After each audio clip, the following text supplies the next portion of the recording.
Hello everyone, I'm Kennedy. And I'm Vasilis. We run Changemakers Z, a student-run initiative that aims to empower, educate, and connect Gen Zers interested in entrepreneurship. We interview teenagers with impactful projects and create resources to help you change the world. If they can do it, so can you. On this podcast, we discuss the logistics of creating different types of projects with Gen Zers who have already done it. We will leave our social media and website information in the description.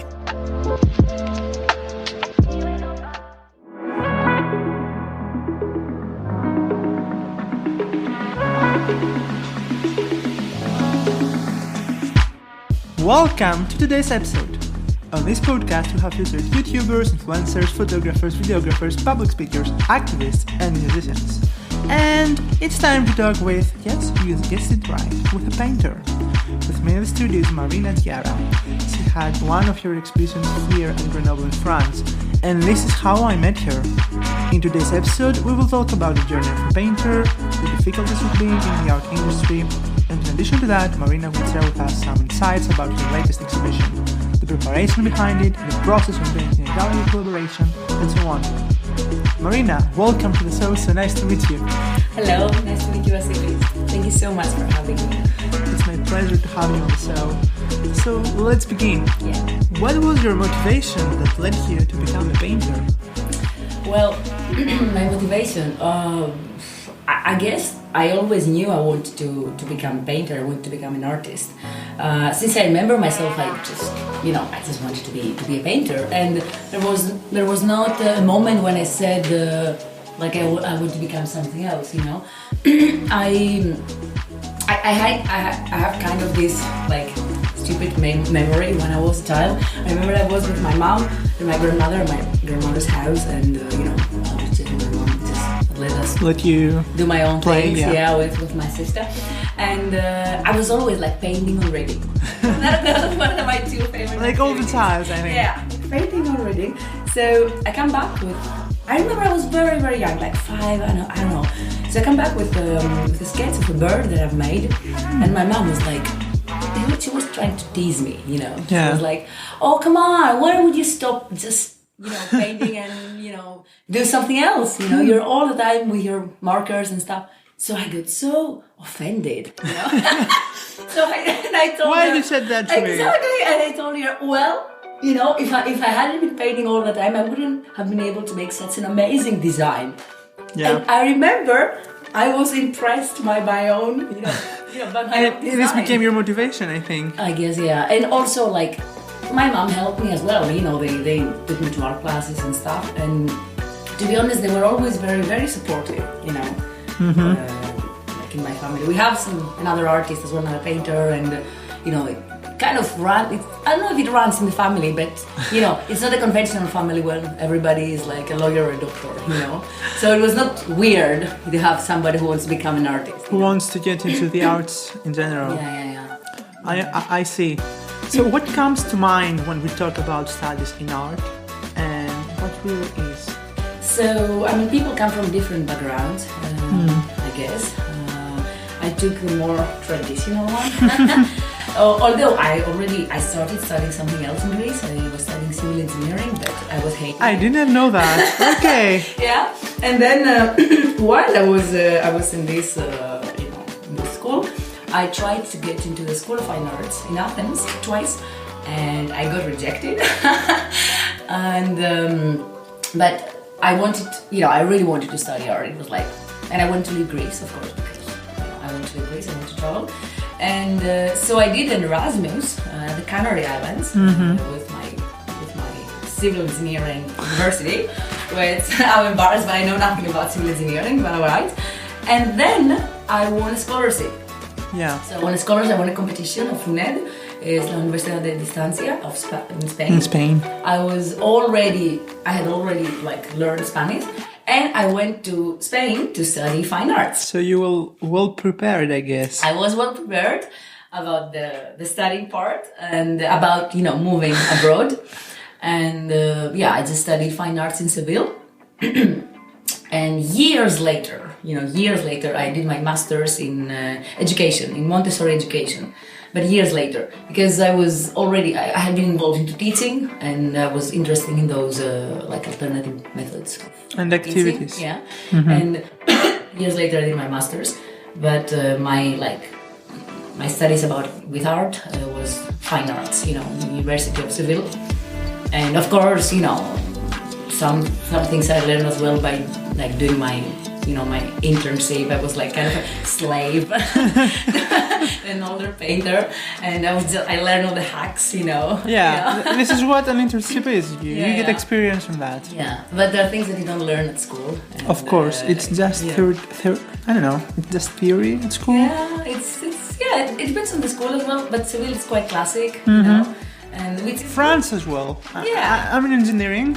Yeah. Everything is theory. Yeah. But they require you to do, some type of internships during your uni years, because like they do understand that things that you learn at school, it's not at all what you're asked to do in real life.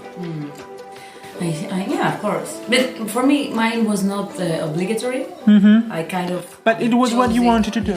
Yeah. And I have the teacher who knew this guy, this old artist, and kind of recommended me, and I learned how to actually make my canvases. I was making them for him, Yeah. So, but it's useful knowledge. Of course, for a painter, of course. Yeah. Yeah. I always was curious, how do you manage to book collaborations with art galleries? This is a very nice question. I love it because maybe the most difficult one. It's the most difficult one, and it's what everybody wants to know. There's also another question that everybody wants to know: how do you make money? It's like the first question. It's the next one. The next one. Well, with galleries, not only. Actually, it really depends on many factors. In Spain, it was a bit easier for me. A bit easier because since I studied there, I had first of all, my first exhibitions were not in galleries, Yeah. Because I went with all of my ego of a 20-year-old. I went with my ego and my shitty portfolio to some galleries in Spain, and I was like, "Hi, I just want to have an exhibition," and everybody was like looking at me like if I was like an alien or something. Of course, nobody wanted me to exhibit there because I had no portfolio, of course. And so I started exhibiting my first exhibition was in a bar and in Spain, in Seville. And actually I made a big collaboration there. I have a painting that is in the European Union because I met a guy who asked me to paint something for him, and he works in the committee of the region, Okay. But the thing is then, you start doing exhibitions, and my first gallery, a professor of mine recommended me to the gallerist, and I had an exhibition there. And there are different ways, because sometimes you just, you win competitions, open calls, which to be honest has never happened to me. I've never won anything, like an open call or something, apart from this. Maybe it's because there are similar competitions to any category, but all these competitions have some application fees. Yes, some are for free, but there are some. I think the ones which are for free, it's totally difficult to win them, and the ones that they are paid, the more you paid, it's more possible that you get the award. Yeah, but also it's like there's a lot of competition. We are many artists that we want to in every aspect. Yeah. So. And I don't know, sometimes it's lax. So maybe what I was doing when I was applying, it was not contemporary enough. I don't know, but I never won a competition. I just won the residence in Spain. Yeah. But to be honest, then I had, I was meeting people, and I had in one gallery, and then I had a friend who knew. Actually, I have a friend who her godfather is he's the ex-husband of Donna Summer. Okay. So in Germany, he's a painter. So I had an exhibition in the gallery there, in Munich, and then this is how it started. But to be honest, I've been exhibited in many places, in galleries, but also in other places, like cooperatives, restaurants, like private shows, at the municipality. So it's not only the gallery, but the gallery gives you prestige. It can guarantee some sales, of course, but also if you shouldn't be, as an artist, in my opinion, you shouldn't be limited to just exhibit in galleries because you would never exhibit, Yeah. You should just exhibit wherever and try to, make the world see your art. This is what I think. But it's difficult without the gallery to... It's difficult without the gallery, but it's not possible to promote yourself nowadays. It's difficult if you don't have sales skills, I guess, And also if you don't know many people and if you are an introvert, It's not my case. I'm not an introvert, but... I can confirm that. But, yeah. I see. Yeah. Hopefully it wasn't an obstacle for you, the fact that, okay, you didn't have a portfolio, but then you met the right people at the right time. And they helped you to follow your dream I more easily than others. Yeah, but also, I just, I did a shitload of work. Of course, you did the art part, but not, the sales and all the connections part. Yeah.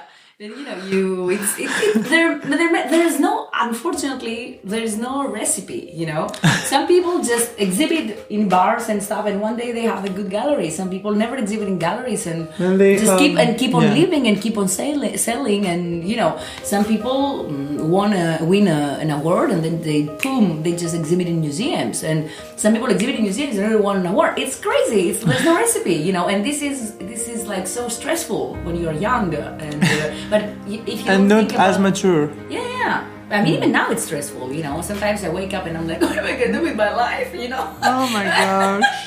You burn out, literally. Okay, so let's go to the cliche question. Can a painter maintain himself or herself, only from these art activities? I mean... Maybe this is only a stereotype, I don't know why this stereotype exists, but I think that this is the same for all the arts. Yeah. Maybe for a dancer, maybe for a videographer, but nowadays this has changed due to the YouTube era. But I think that this stereotype exists, that a painter cannot maintain himself. Yeah. So what you can say about that? It's like, first of all, it's people, let's say in Spain, I was never asked this question, how do you make money? Because when you're surrounded by artists, any kind of artists, like I was surrounded by dancers, I have very good friends who are flamenco dancers, musicians, like performers or even visual artists like me. They never ask you, how do you make money? I was kind of in a bubble, and I started being asked this question here in Grenoble. Because, all of my acquaintances are engineers, Yeah. And people who are not in this sector, in the art sector. So the first thing that I ask is like, is this your real job? How do you make money? And in the beginning I was offended. I was like, of course it's my real job, But the thing is like, first of all, we need to, in my opinion, we need to separate. We need to not monetize art, We need to separate making money, that is this your real job? And I always say, let's take a child who is like an apple baby, he comes from a big family. Okay. It's not my case. I tick all the boxes, like, middle class family, alcoholic father, I tick all the sad boxes, but, but it's not my case. But a person who has a lot of money and he just decides, or she, to become an artist, So he just started exhibiting and making like exhibitions or performances and stuff. And of course, the money that he makes is not enough for him to live from it. But everybody assumes, Pierre, he's an artist, and nobody asks him how do you make money, because he keeps on making art, but he doesn't have to think about his income. Yeah. But everybody assumes he's an artist because, he's an artist, he makes art. And then let's take Maria. That Maria comes from a middle-class family and she has to work as a waitress while she makes her art and to compensate. And so suddenly everybody asks her, what's your job? It's like, I'm an artist. Oh, okay, but it's not your main occupation. You're also a waitress, or you are also a teacher, or you are also... Because she has to support her art with this, So, yes, it's our main job. Yes, it's because we can't do anything else. It's not something that we choose. If you want to if you're an artist, you're an artist. You have to make You art. live for that. Yeah, exactly. But money, if I make money, yes, no. It depends. It depends. Me, there have been years in Spain that I was just living by my art, which means I was just selling, or for my art, sorry, I was just selling paintings, and I was doing some merchandising with my art, right? And I was doing some like punctual workshops, and there've been years that I was like teaching as well, like part-time and stuff. And I kept on going with my art thing, you know. So I was always an artist. It's like the same, like you make paintings. You make a painting in 2011. I made a painting in 2012, and I sold it last year. Was I an artist then or now? It's when the money comes that you're an artist, you know. So this is a very big question. But me, I mean, yes, my principal activity is the art activity, of course. But when I arrived in France and I was not speaking the language in confinement, we had a big problem. Artists, you know, we couldn't exhibit it. I didn't have a gallery, you know. It took 2 years to find a new gallery because of all this. Of course, I mean, I went back to teaching, but I kept painting, I kept creating, you know. And now, I mean, you know, it's great, but it's never. I mean, unless you have a shitload of money, unless you have financial backup, you never know, you know. If you have one, that's good for you. If not, you have to work hard, and every start is a tough one, I think. It's the same thing when you start a company. You have to invest money on this. Exactly. You have to invest time on this. I don't know if this will work out in the end, but if it will work out, that's great. That's perfect. If it's not, either you find a solution. You're trying to, you know, to live from what you want from any, you know, scenario.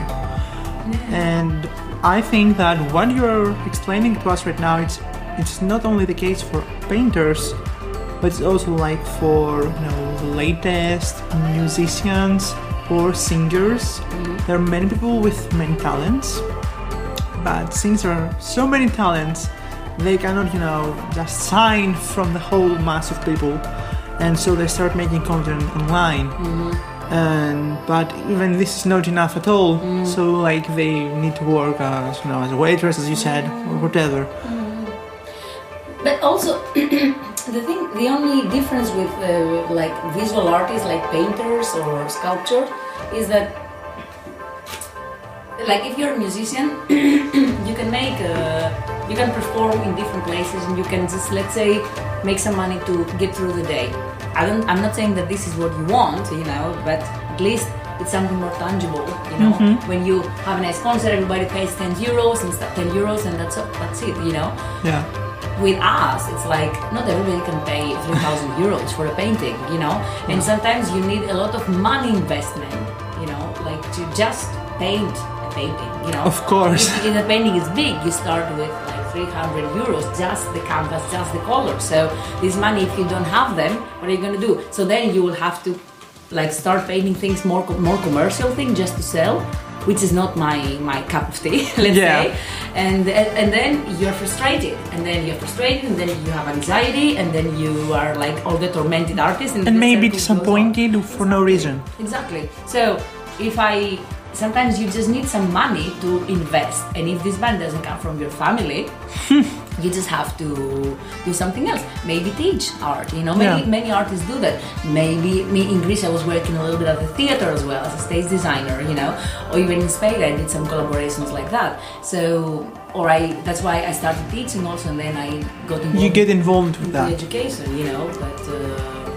But I think people should not get discouraged but it's very easy to get discouraged, you know, especially.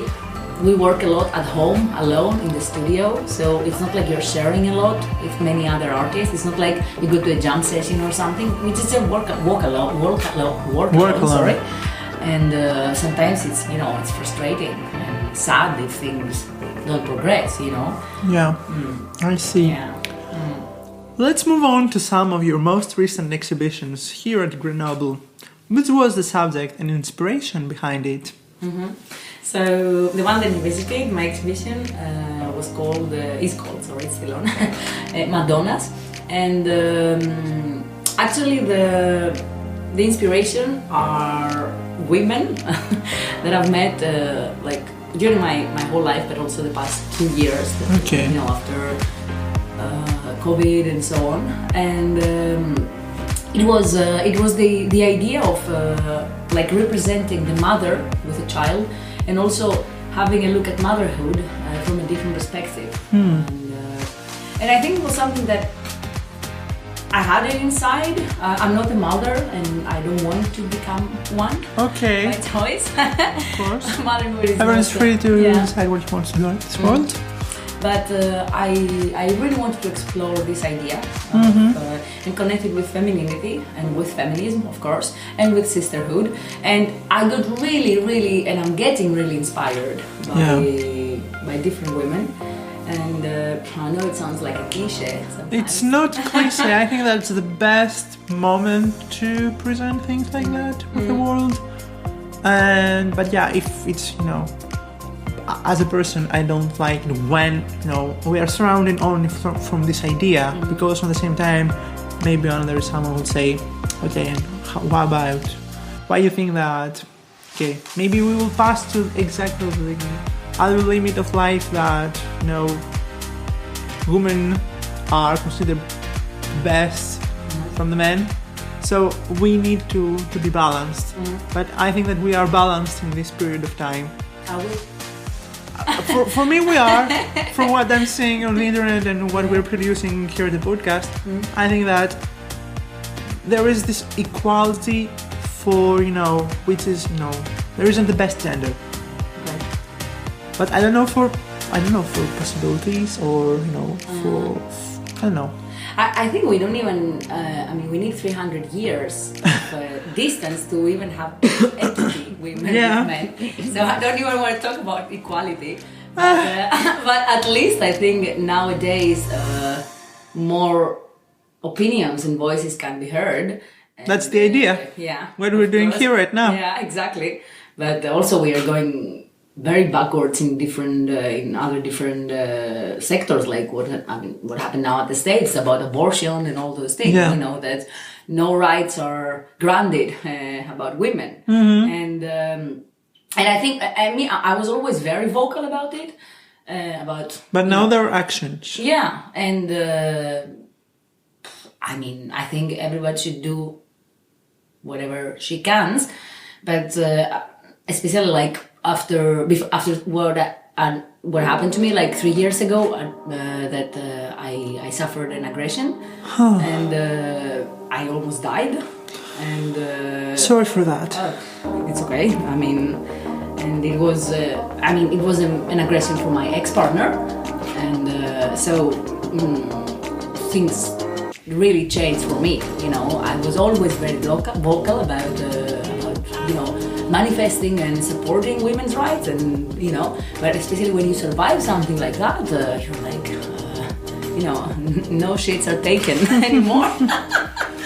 So yeah, so that's why I chose to do this exhibition, because I wanted something to, it was kind of a statement, It's a statement, and it's a strong, subject, and everyone, I think that everyone would appreciate to read an article for feminism, for sisterhood, or even to see visual art like the one that you created. And I think that this is the most important thing. You have traveled a lot. You studied in Spain, you come from Greece, you love to visit Brussels, I think. So why you have chosen Grenoble to build your life? I know. I'm gonna tell this. I'm gonna tell you why I chose Grenoble. I chose Grenoble because of a man, and this is how my feminist myth is going to get blown up. No, why I chose Grenoble? Okay, so I wanted to move out of Spain because I felt that my circle was closed there, and professionally and personally, of course.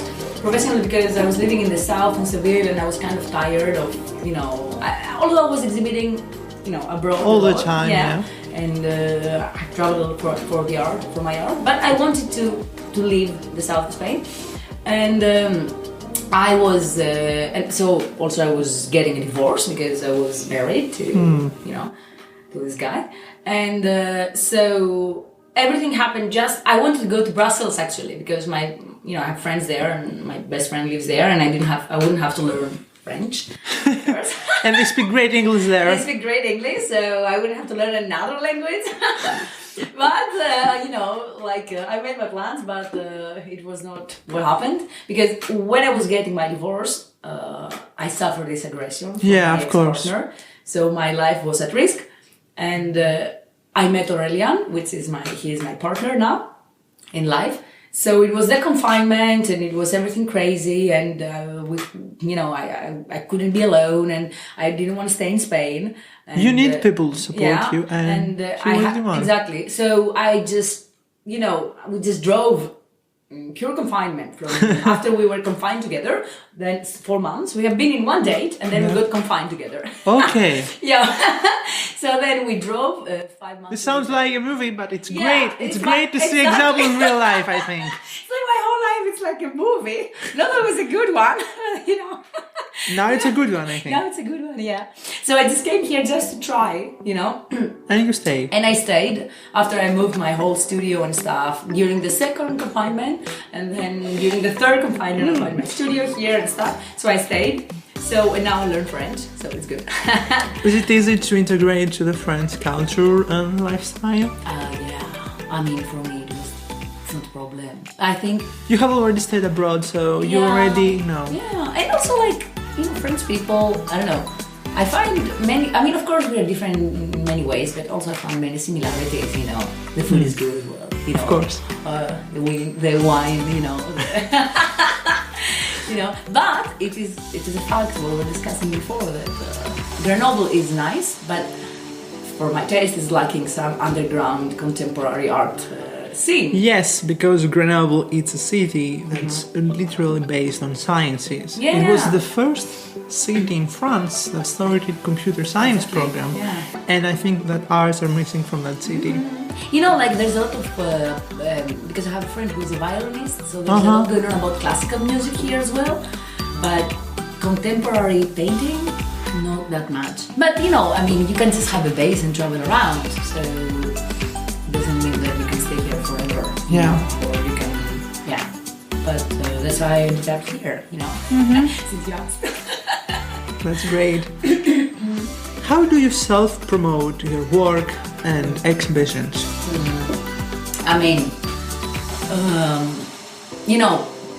During COVID, there was a lot of fuzz and a lot of... people put a lot of weight on social media. Yeah. On online shops and stuff.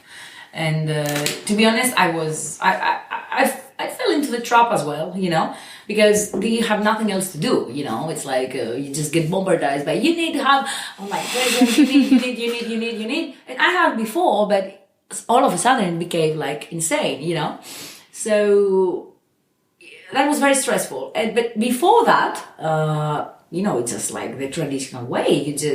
You just send emails, you just make flyers, you just invite people that know somebody and comes, and then you just, you can promote yourself without social media. Nowadays it's very difficult, but I realize that we shouldn't put our entire efforts on social media because it doesn't work.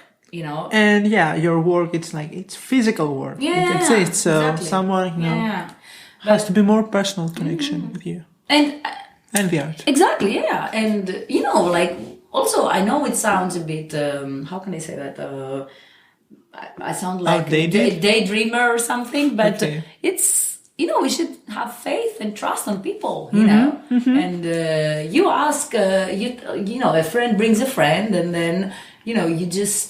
we should continue having human connections, Having said that, if you check my Instagram, I make 5 stories per day, But it's, But this is the goal. Yeah. To have real human connections and interactions. Yeah. Would you consider, you said before that you did some workshops and, you tried to merchandise and commercialize a little bit your art. But would you consider yourself to become an entrepreneur and part of your art, part of your painters to create, a collection of hoodies or stuff like that and sell them online? I've done it in the past. Okay. And I had a company. It was called Gatakia. It's a Greek word for kittens. Not very commercial. And we were doing badges and magnets, and we were also doing fine art prints and stuff. And we had an online shop, and blah, blah, blah, on Etsy and stuff. And then we had have some selling points in Spain. Yeah. And it went well. It needs a lot of management, and somehow what happened to me is you get a bit lost because it's merchandising, so you need to sell a lot, to make money out of this. And you need to, at the end, you need to have somebody who knows how this works, how to promote, how to do it, how to make it, and make it works. Yeah, and if now that I can choose, I'd rather put my effort to finding somebody who can promote like my paintings or my workshops than just the merchandising. And for me, I think I could have kept going, but for me it was not that thrilling. It was not that So, but I tried, I did it, and it was alright. You should try things, but and it was very time consuming. So I see. Are there any upcoming events? Yes. Let's listen to them. Hopefully I can say yes, which if you have asked me last year, I was on my bathroom floor crying in a fetal position and saying, what am I going to do with my life? No shows booked. Because this is the life of an artist, or you have no shows booked, or you have bunch of shows. 3 shows in 1 year. You're like, Yeah. But and I'm saying that it's very common, Yeah. So yes, I have. Actually, I have my exhibition now in Grenoble. It's at the end of March, and I started collaborating with a very nice gallery in Cyprus. It's called Psyphida, and there is a collective show in March. With 6 of my paintings, and it's in Paphos, in the center of Cyprus. And then in September I have a solo show in this gallery. Oh! And it's gonna be the Madonna series. I'm gonna close this series in this gallery, and then in November I have another show in. I just booked another collaboration with another gallery.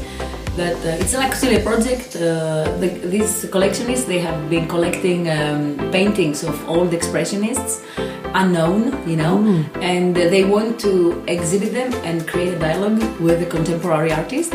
And so this is going to be with me. So it's going to be an exhibition, so interesting. Yeah, based on that. And actually, he showed me some paintings, galleries. Now that I went to Belgium, and we booked the date for the 3rd of November for the opening. But it's going to be completely different because it's going to be like what happened now in Pompidou with Mitchell and Monet. It's a dialogue between me, that I'm contemporary artist, and the old expressionists. So I'm very excited. These are for those 2 shows. Your dreams come true. Yeah. Every single day, every single year.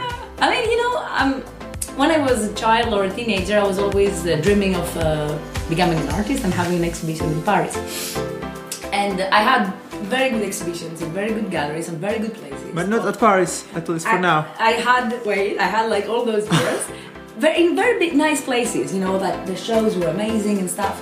And last year, I had an exhibition in Paris. Oh my gosh. And the place was a very small, dark place, like cooperative / bar. It was nothing, fancy or, my paintings, you could see them, but it was nothing like a big gallery and stuff. Yeah. So I during the opening, for me, I got so emotional because it was my childhood dream, to have an exhibition in Paris. And no matter what other exhibitions I've done before, like in big galleries, me being there with a glass, of champagne or wine and seeing my paintings in Paris, it was like, this was my dream come true, Because when I went to Spain to become an artist, I was like, yeah, I'm doing it. This is my goal. Yeah, this is what I want to do. Yeah. And it was kind of, it was very important because I was faithful to myself, but the exhibition in Paris, even though it was one of the smallest that I had, it was the most important for you. It was very important for me because it was like this little girl of 14 years old she finally saw her, I'm having an exhibition in Paris. I'm an artist. Here's the Eiffel Tower. Cheers to that. That's the proof, period. Yeah. So last question. Yeah.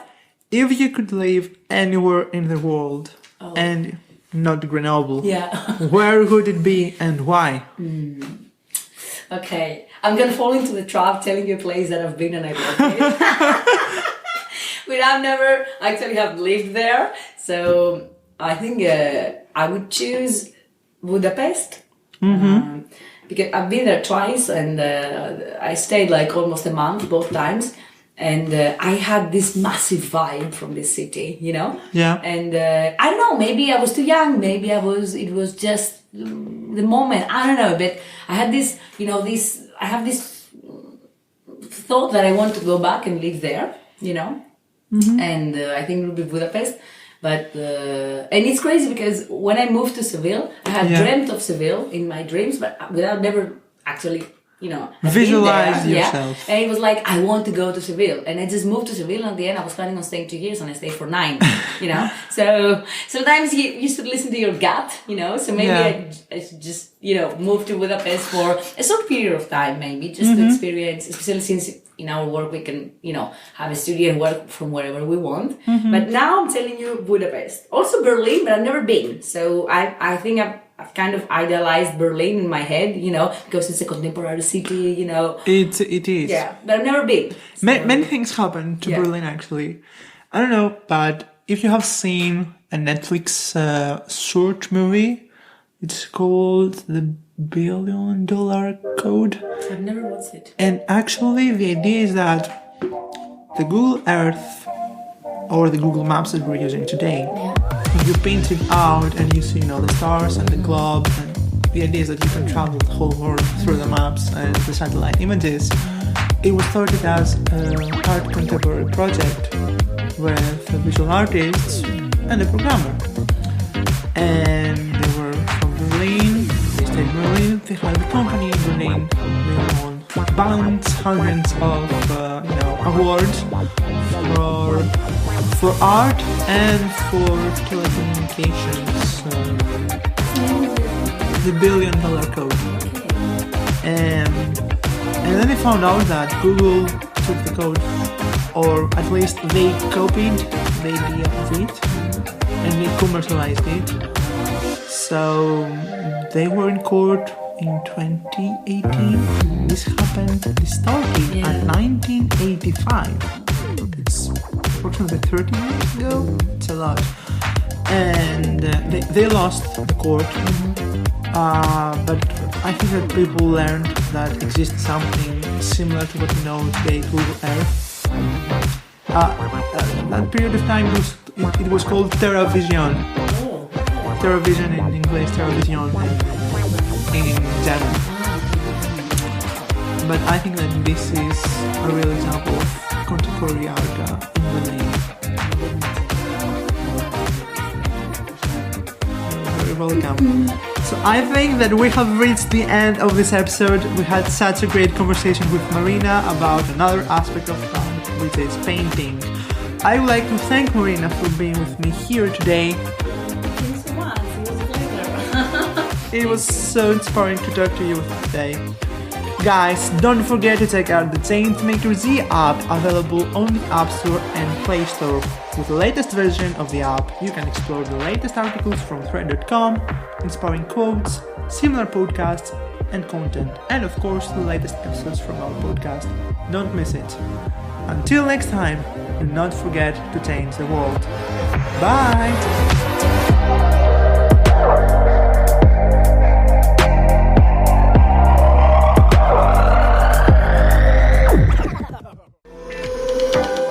Thank you guys for listening. We hope you enjoyed our conversation. We had such a great time.